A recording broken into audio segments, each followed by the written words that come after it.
পুতুলটি ধ্বংস হওয়ার পর গ্রামবাসীরা ভেবেছিল আপদ বিদায় হয়েছে, সবাই খুব শান্তিতে দিন কাটাচ্ছিল। কিন্তু তাদের বিন্দুমাত্র ধারণা ছিল না যে সামনে এমন কিছু ঘটতে চলেছে যা পুরো ইতিহাস করে দেবে।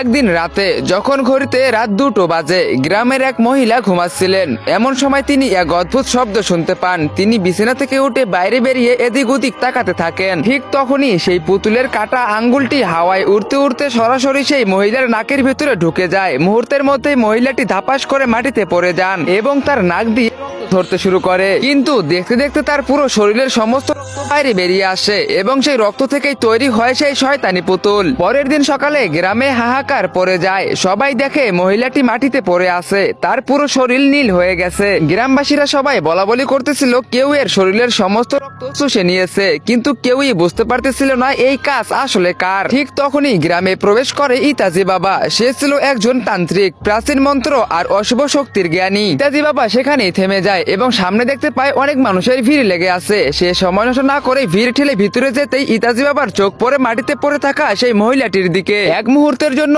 সে থমকে দাঁড়ায়, মুখ সাদা হয়ে যায় এবং চোখ দিয়ে পানি পড়তে থাকে, কারণ ওই মহিলা অন্য কেউ নন, তিনি ছিলেন ইতাজি বাবার নিজের মা। ইতাজি ছোটবেলায় তান্ত্রিক বিদ্যা শেখার জন্য গ্রাম ছেড়ে চলে গিয়েছিল। আজ যখন ফিরলো তখন তার মাকে এই অবস্থা দেখতে হলো। তার মনে শুধু একটাই আক্ষেপ কাজ করছিল, যদি আর একটু আগে ফিরতে পারতাম।